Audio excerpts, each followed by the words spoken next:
Errol Spence Jr. versus Terence Crawford, the rematch has been confirmed. Now, Errol Spence Jr. has activated his rematch clause and has been confirmed by Terence Crawford's coach. Spence activated his rematch. Yeah, he just activated his rematch. That's confirmed, is it? Huh? That's confirmed. That's confirmed. Now, I don't like rematches unless it's done years later because the outcome will most likely be the same. But who's going to win the rematch? Well, let's look at their latest performances in which Errol Spence Jr.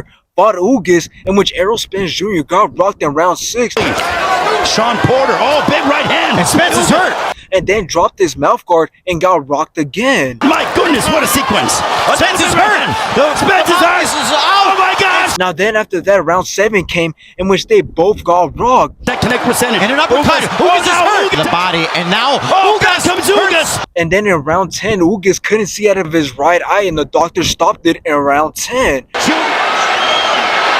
And this one is over. Now let's talk about Terence Crawford's latest performances in which he fought David Evanson, in which it was a very close fight in the beginning until round 6 came and Terence Crawford started landing way more and landed way more combinations in which he knocked out David. Taking it up the gears. Nice. What a right hand from Terence! Flat on his back! He knocked him out! Now we all know the fight that they both have had recently, in which it was Errol Spence Jr. versus Terence Crawford, in which Terence Crawford dropped Errol Spence Jr. in round 2.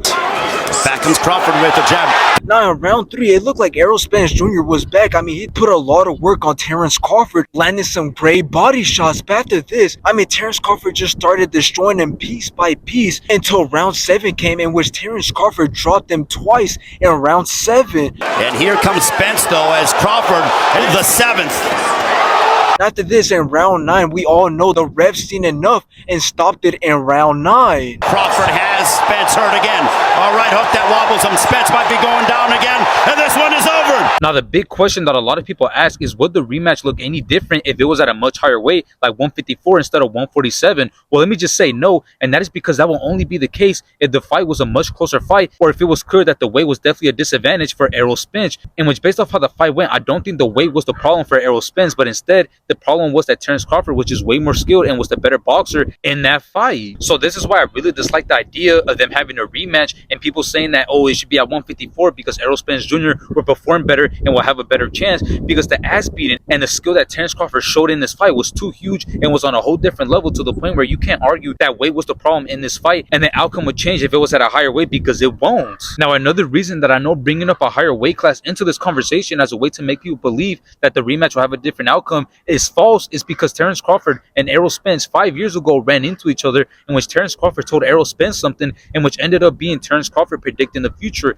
and that is that he told Errol Spence that after he beats him, Errol Spence himself and everybody in the boxing community is going to say that, oh, Errol Spence was too small for that weight class, he was too weak, that weight class was not for him. So when I stop him, y'all gonna say he was too weak? On my mic. And he stayed at 147. He will not stop. He will not stop. Okay.